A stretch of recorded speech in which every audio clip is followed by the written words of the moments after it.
On a certain day, a young boy who sold sweet bread was having a really bad sales. He had walked several hours under the scorching heat of the sun with no sales. He became frustrated, exhausted, and angry. Then he said to himself, "I will take a little rest under the shade before I continue. I might get lucky and sell some bread."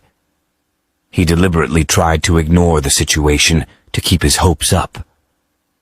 As he was resting, an elderly woman approached him and said, "You look so tired and weary, and it looks like you haven't sold a bread yet."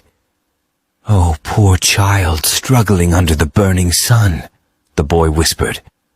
"What do you suggest I do now, ma'am?" the elderly woman said. "You should give up. As it stands now, it doesn't look like you'll sell a bread today. Just go home. Or would you rather spend all day roaming around unnecessarily on the streets?" The boy remained speechless as he watched the elderly woman walk away.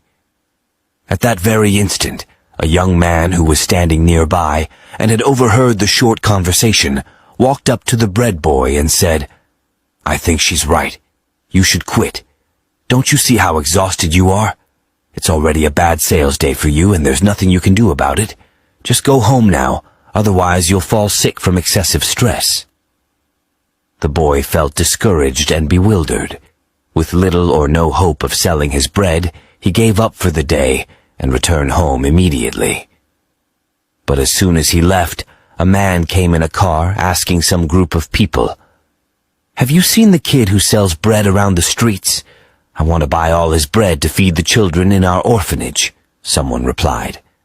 "I think he has already retired for the day." Morals of the story: believe what your heart tells you, not what others say. And also, don't give up too fast just because you don't see it working. Sometimes, all it needs is a little bit more time. Exercise patience. Exercise.